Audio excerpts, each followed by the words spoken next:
Well, first of all, what was seen on TV were unfortunate events, and it's important to note that the parliament is back and fully functional. There's a new bureau that was elected in June 2022, and then the new bureau actually hit the ground running. In October, already a lot has been done to repair the image of the Pan-African Parliament and the African Union as a whole. The second thing that I want to say there is that you must not undermine the power that comes with parliamentarians from around the continent convening. A parliamentarian from South Africa meeting with a parliamentarian from Equatorial Guinea. There's something that comes from it.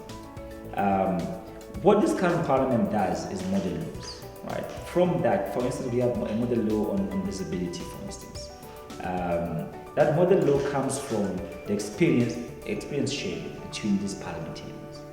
And the reason why this parliament is still able to get the executive to come here and explain some of the policies is because it is still the fact that these parliamentarians are the voices of the people. If you talk to a parliamentarian, you are talking to the people, you're talking to the citizens. There's no way the African Union executive can go to every country every day talking to every citizen. So this still remains the best mechanism to reach the people.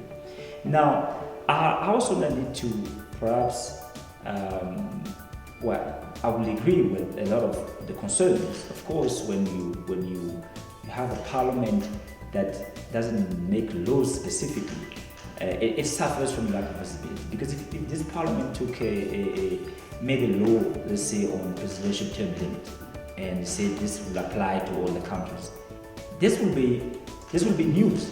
You guys will report on it, and everyone will know about the parliament, right? But again, the president of the Pan-African Parliament says that before we get there, there's still more we can do with this. That's why his vision is that let's reinvent, let's do something that we've not done before with the current powers. But also, I want people to know that there's what we call the Malabo Protocol. The Malabo Protocol is a revised protocol of the Pan-African Parliament.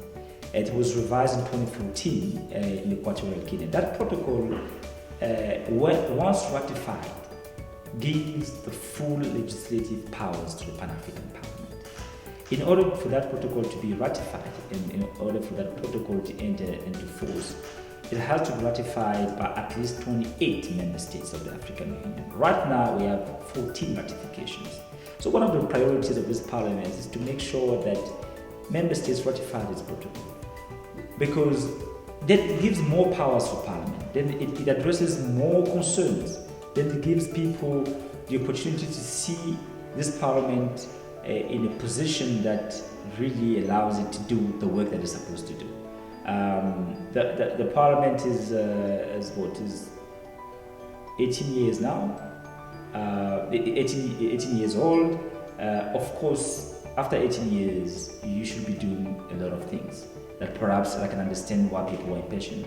I also probably need to remind, and I'm not trying to justify this, it took the European Parliament about 40 years to start making laws. Because, when you have a continental parliament, it's different from a national parliament. When you have a continental parliament, that is supposed to legislate for more than 50 countries, which these countries have different cultures, different ways of operating, different political systems. There's a sovereignty issue that comes into play. So some countries are perhaps reluctant to give up some of their powers to a continental body like the Pan-African Parliament. So that's why it's taking some time. But we are hopeful. The president is hopeful that we'll get there. And then before we get to ratification, there's already some work that is being done and that we hope people will be able to appreciate.